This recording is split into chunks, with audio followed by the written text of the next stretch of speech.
Insya Allah orang yang siap, laki-laki yang siap menghalalkan hubungan, berarti dia laki-laki yang lebih tulus, serius, dan sejati cintanya.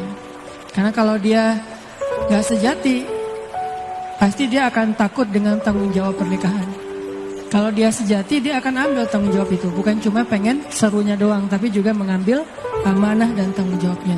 Makanya kalau diputusin, diselingkuhin, ditinggalin, dikhianatin segala macam dalam hubungan-hubungan yang selama ini kita alamin, memang hubungan kita tidak melibatkan Allah. Justru Allah menyelamatkan kita dari lebih banyak lagi masalah dengan cara seperti itu. Solusinya halalin aja. Kalau kita mungkin udah siap nih menghalalkan, pasangan juga udah siap, tinggal ngelobi calon mertua. Sekarang banyak-banyak doa bukan untuk hati dia, hati calon mertua. Ya Allah, hati dia sudah Engkau ikat kepada